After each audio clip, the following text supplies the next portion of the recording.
আজি এই পবিত্ৰ দিনটোত আমি কেইটামান বিষয় আমি ৰজাঘৰলৈ উত্থাপন কৰিব খুজিছোঁ। বহু দিনৰ পৰা 6টা জনগোষ্ঠীৰ জনজাতিকৰণৰ দাবী উত্থাপন হৈ আহিছে। আমি আগতেই কৈছোঁ যে এইটো এটা পাব লগা বিষয়, ন্যায্য প্ৰাপ্তিৰ বিষয়। এইটোক লৈ ৰাজনীতি কৰিব নালাগে, কোনো দলেই ৰাজনীতি কৰিব নালাগে। 6টা জনগোষ্ঠীক জনজাতিকৰণৰ যিটো তেওঁলোকৰ দাবী পূৰণ কৰিব লাগে, জনজাতিৰ স্বীকৃতি দিব লাগে।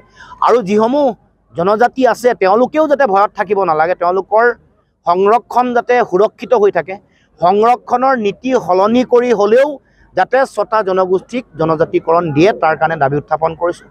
আমাৰ বুৰঞ্জী সমগ্ৰ ভাৰতবৰ্ষৰ ভিতৰত শৃংখলিত বিজ্ঞানসন্মতভাৱে লিখা বুৰঞ্জী, অসম বুৰঞ্জী, আহোম বুৰঞ্জী।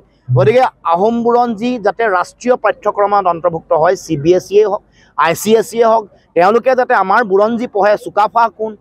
স্বৰ্গদেউ চাওলুং চুকাফা, ৰুদ্ৰসিংহ, শিৱসিংহ, জয়ধ্বজ সিংহ, লাচিত বৰফুকন, আটন বুঢ়াগোহাঁই যাতে গুজৰাটতো জানে, ৰাজস্থানতো যাতে ব্যৱস্থা গ্ৰহণ কৰিব লাগিব।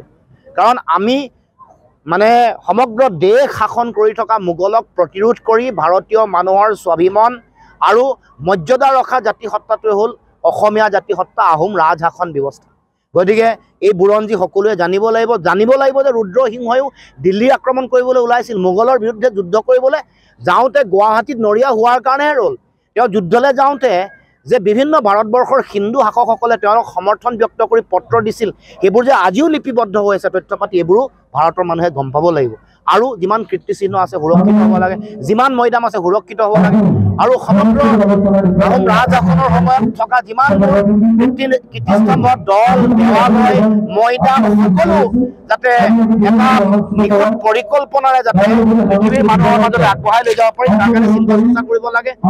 যিসকল টাই ভাষাৰ শিক্ষক আছে তেওঁলোকক নিযুক্তি দিব লাগে। 200 জন আছিলে, কমি এতিয়া 100 জন।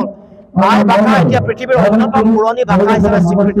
গতিকে মনুসকলক তেওঁলোকক সুৰক্ষিত দিবৰ কাৰণে সুকীয়া স্পেচিয়েল পলিচি এটা তেওঁলোকে এডপ্ট কৰিব লাগে চৰকাৰে। আৰু তাৰ উপৰিও লাচিত দিৱস যেনেকৈ চাৰিওফালে পাতিছে, তেনেকৈ স্বৰ্গদেউ চাওলুং চুকাফাৰ আদৰ্শ মানুহৰ মাজত সম্প্ৰসাৰণ কৰিবৰ কাৰণে অসম দিৱস বা লাচিত দিৱসটো চৰকাৰৰ উদ্যোগত শক্তিশালীভাৱে পালন কৰিবৰ কাৰণেও আমি দাবী উত্থাপন কৰিছোঁ। 16 আগনত হ'ব লাগে। আমি মানে অসমীয়া জাতীয়তাবাদৰ বৰভেটি কোনে প্ৰতিষ্ঠা কৰিছে?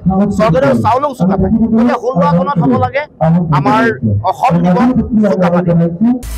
আপুনি বিচৰা বাতৰি পাব কেৱল নিউজ 18 এপত।